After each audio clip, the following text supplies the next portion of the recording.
Good morning, everybody. Happy Friday. Oh, yes. Yes, yes, yes. We made it. We did. Good to see you on a Friday, Fred. Good morning to you. I'm just making sure that we're actually live. Yeah, good to be here on a Friday. Are we live? Sorry, I was looking off camera there. I just want to make sure that we are. I think we are. Okay. Because this is Facebook Live, right? Yeah. Okay. This is indeed, and it always works better if we're actually on Facebook rather than just chatting with each other. That's true. We are, though. And you know what? On a Friday, it's kind of fun. We're live. It's good to talk about something fun on a Friday, right? Oh, yeah. Always. And we had something definitely had us talking during our morning newscast today. We just wrapped up. Hope you joined us. So we've heard rumors for a while. Talking or in some cases singing. Oh, yes.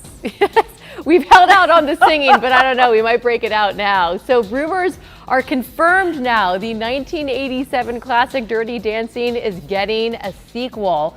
The CEO of Lionsgate announced plans for the new movie. The studio shared that Jennifer Grey will star and executive produce an untitled dance movie.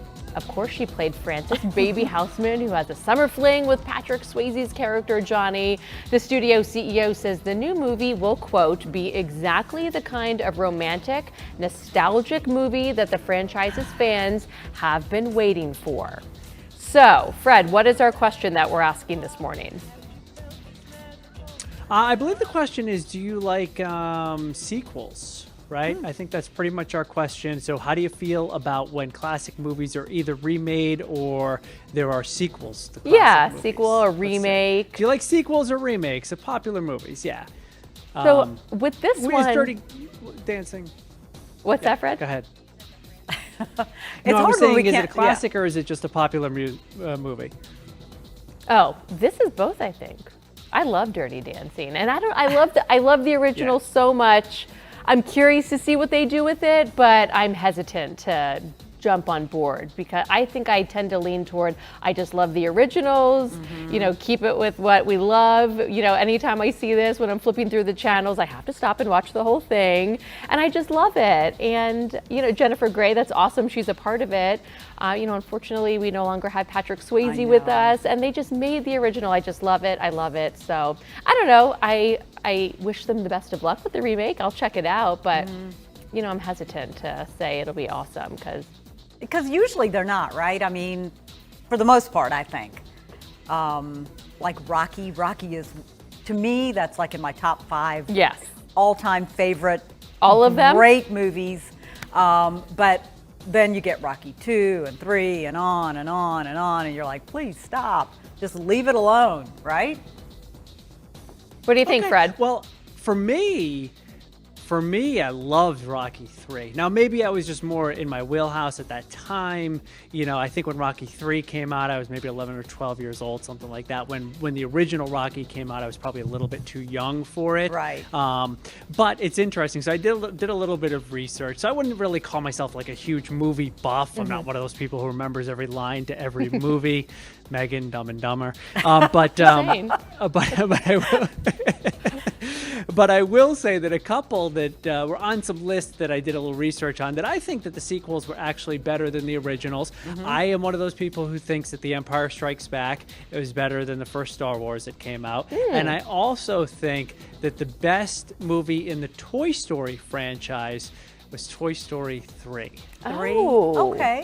Okay. Interesting. What about Shrek?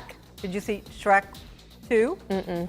I did, but Shrek 2 doesn't really resonate with me. Yeah. So I think that was kind of original. When it's original like that, sometimes the first one is the best one. So, but those are my thoughts. Yeah, everybody chime in. topic. Let us know what you think. So, you mentioned that I love Dumb and Dumber. We talked about this last week. A huge Jim Carrey fan. They tried to redo it. I think not really on board with it. I think I saw it, but how can you ever beat the original of that? But on the flip side, love Ace Ventura. I love the second Ace Ventura. So it just kind of depends.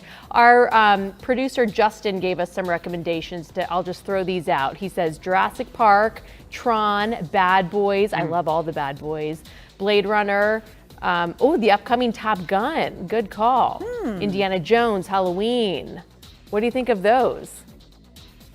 Mad Max. Okay. Yeah. Came out a few years ago. That was pretty good. Now, they were both good, but I don't know what one was like definitely better than the other. Right. The same thing with Jurassic Park. Like the first Jurassic Park was like, wow, it was a big mega hit. Yes. And then a generation later, they come out with one that has a similar sort of pretty good story, but even better special effects. So you're like, well, this is still pretty good. Not bad, not bad.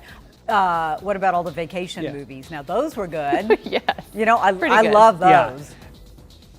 That's funny you should mention that. I actually made Rodney watch the original National Lampoon's Vacation, which of course came out when I was like 16 years old and Rodney was in diapers or whatever.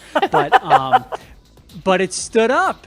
We watched it. We were laughing. Right. We watched it together, and it managed to stand up. So I think that the sequels on those, or at least the very first one, which would be what? Christmas Vacation? Yeah. Is that the one that came out right after Vacation? Yeah, that was great. That was how great. can you forget Granny on the back of the, You just got to be careful remaking them, You don't want to For the mess it original. up. Yeah. Okay. You Well, don't. do have viewers so a few chiming people in? have mentioned that it might wouldn't be the same without Patrick Swayze, Right. Absolutely. which is true, of course. Some people say that it doesn't ever seem to measure up to the original, that you just can't top the original one, and I think that was kind of Megan's original point there, no pun intended. That there's just something about movies too from that era. It's funny, while we've been in quarantine here, on this TV behind me, we've been having our kids watch some of these older classics, right. movies that We have too. that grew up on. So and I think they kind of like them, or at least they tolerate them. Actually, it's kind of funny because when we started talking about this, that we've been doing the exact same thing. Girls, you've got to see this. And we started watching Dirty Dancing, but realized maybe not quite appropriate for the 12-year-olds. You can just fast forward really quick. I know, It's I not know. too bad. Right. So we'll revisit that one. Yeah, you always seem to forget that stuff. Right. We did the same thing a while ago, not during quarantine, with Back to the Future. When our kids were they're like 8, 10 years old, our boys that are now, college or older. But we were like, oh yeah, Back to the Future. Then we started watching it, and my wife and I are kind of looking at each other like, You forget. I don't remember this part. Right. You forget. Anyway, Well, it's good that you're introducing them, though, to these classics that we love. Ferris Bueller was on the other day, so of course I had to sit through that entire movie. Love it. That was hilarious. Yeah, that is on the list. Ferris Bueller's on the list. We watched one recently that wasn't, necessarily classic, but we watched The Fugitive, which is a great movie. I mean, that came out 25 years ago. So. And part of the reason really you get good to movie. do all Right. of that is because you've been home, and working from home, and kind of the same with us. My husband's been working from home as well, and so it's kind of given us an opportunity to have a little more family time, which has been fabulous, right?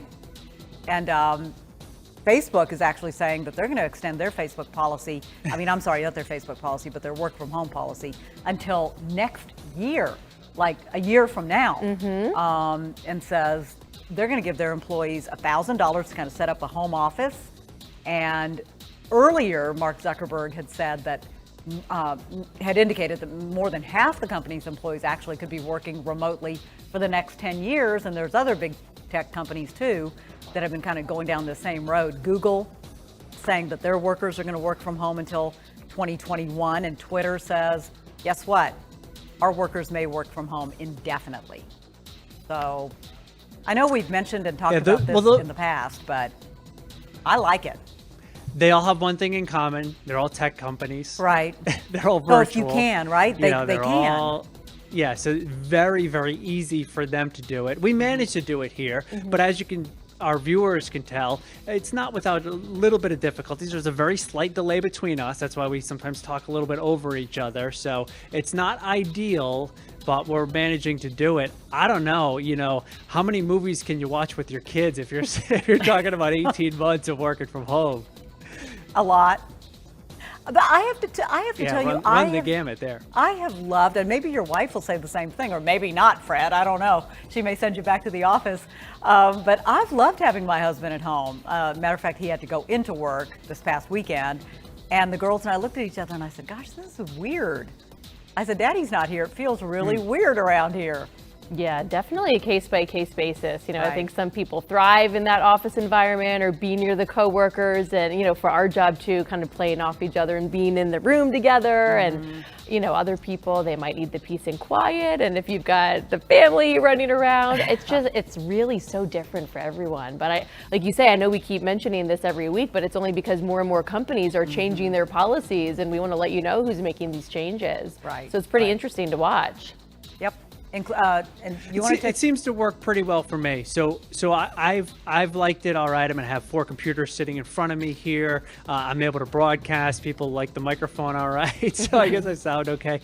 But it was good to be back. I was back in the office on Monday for some severe weather coverage, and that felt kind of good too, to be in the green screen. And again, without any kind of a delay or anything like that. So I am looking forward to eventually getting back into the studio.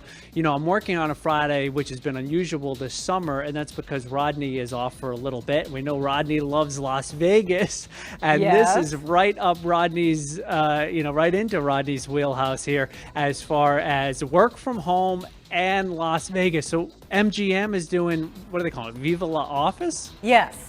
Yeah, they're offering business professionals a travel package, and it's Viva Las Office. Deals include discounted jet services and cheap rooms.